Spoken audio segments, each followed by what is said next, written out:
La diaspora des bulles, votre chronique consacrée à la bande dessinée tous les matins, vous le savez, sur Radio J. Merci de votre fidélité. Je suis avec Didier Passamonique ce matin et Louis Groux. Bonjour messieurs. Bonjour. Et très contente d'être avec vous ce matin. Voilà, 2 hommes, une femme. Heureusement, je suis là pour un petit peu faire la balance. Ça va changer en 2022. On va ça fait plaisir, Ouais. plaisir. Alors, on va commencer justement par vous. Didier, qu'est-ce que vous nous avez dégoté aujourd'hui ?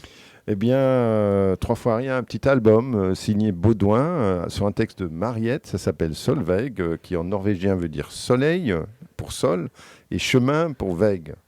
C'est entre l'album de bande dessinée et l'album jeunesse. Hein. C'est vraiment un mélange. C'est pas exactement tout à fait une BD.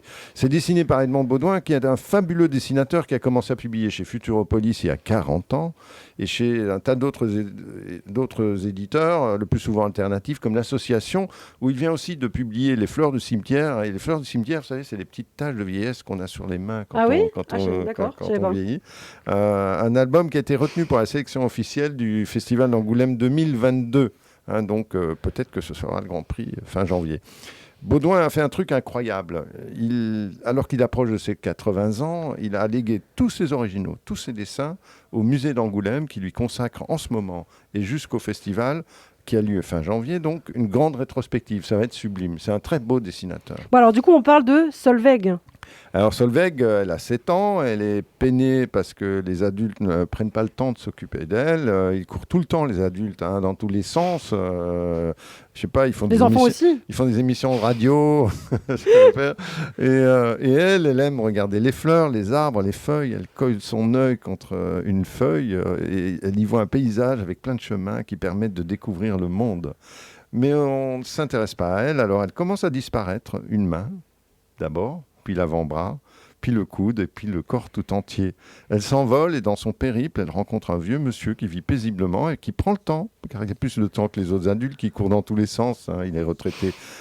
Tout en discutant avec ce vieux monsieur, est-ce que c'est un rêve ? On ne sait pas. Elle prend de l'assurance, elle revient à elle, et elle revient avec la certitude qu'on ne la laissera plus jamais s'effacer.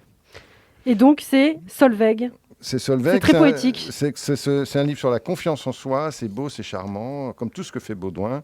C'est publié par l'éditeur grenoblois Mosquito, un petit éditeur alternatif qui travaille modestement depuis plus de 30 ans. En achetant cet album, vous aidez un éditeur indépendant, et c'est indépendant, c'est important. Et oui, c'est important de le dire, tout à fait. Solveig, donc par Baudouin et Mariette, aux éditions donc Lily Mosquito. Mosquito. Mosquito, merci. Lily étant la collection jeunesse de Mosquito. Merci beaucoup Didier. Alors on va changer d'ambiance, on va changer de thème.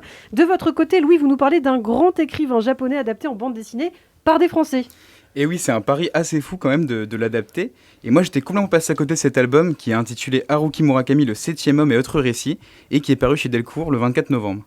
Et c'est mon collègue Thomas d'Actua BD, qui vient dans cette émission assez souvent, qui m'en a parlé en sachant que j'aimais beaucoup le Japon et cet auteur. Sympa. Alors au début, j'étais un peu réticent parce que souvent les adaptations de BD sont, je trouve, assez peu intéressantes. Mais là, je m'étais trompé, cette BD, c'est vraiment le fruit de 2 auteurs complètement passionnés par leur sujet.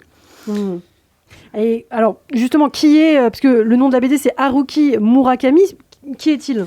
Alors, c'est un écrivain japonais qui est né dans l'après-guerre de parents professeurs de littérature. Il a fait des études de cinéma, il a été barman aussi dans un bar de jazz, puis il devient écrivain. Il a très vite du succès au Japon, et le succès à l'international arrive avec sa trilogie 1Q84. Et du coup, aujourd'hui, c'est l'auteur contemporain le plus lu. Il a aussi été plusieurs fois pressenti pour le prix Nobel de littérature. Il est aussi un grand auteur de nouvelles, même si elles sont assez moins connues, et il puise son inspiration chez les nouvellistes américains comme Carver ou Fitzgerald. Et c'est le cas donc ici ?